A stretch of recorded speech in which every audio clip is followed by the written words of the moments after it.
comfortable night para manood ng movie. So, sorry kung maingay kasi malaki na po dito. Tapos, itong laptop namin sobrang ingay. So, guys nga pala, gusto ko mag-English ngayon para sa mga videos. So, ito lang experience na. So, so comfortable na. So, mag-English na. So, let's start with brushing my hair. And brush my hair. Oh, wait a second. I will wear this stitch.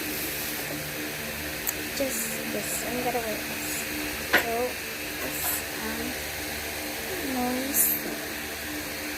noisy. No one.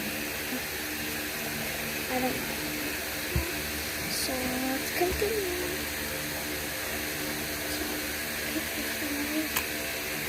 So, I'll get my box out here, guys, and clips. So actually, guys, nandito ko sa may ng TV. So, yung TV. Ayan.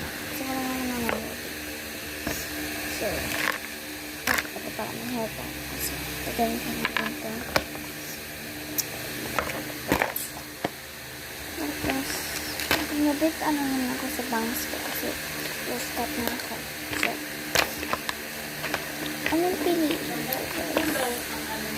So, we have two options. So, we need this part. This part. Good option. This part. Okay. Or this part. I think this one is going on the eye. And I just super cool this thing. So, I have decided to use this part. This one. So, dito malapit na matapos. So, magkakalit na tayo. So, babalik ko lang ito. So, I'm just gonna wear this sweatshirt first. So, I wear it. And let's tie my hair. So, I'm just gonna practice and tie my hair. We are running out of time. So, guys, I'm tying my hair. So, there's a little crunching at the back. So, flip ko lang ito. So, may ano pala siya. Okay lang ito. So, this is my So, dito pala ako nanonood sa pangalan. So, bye-bye!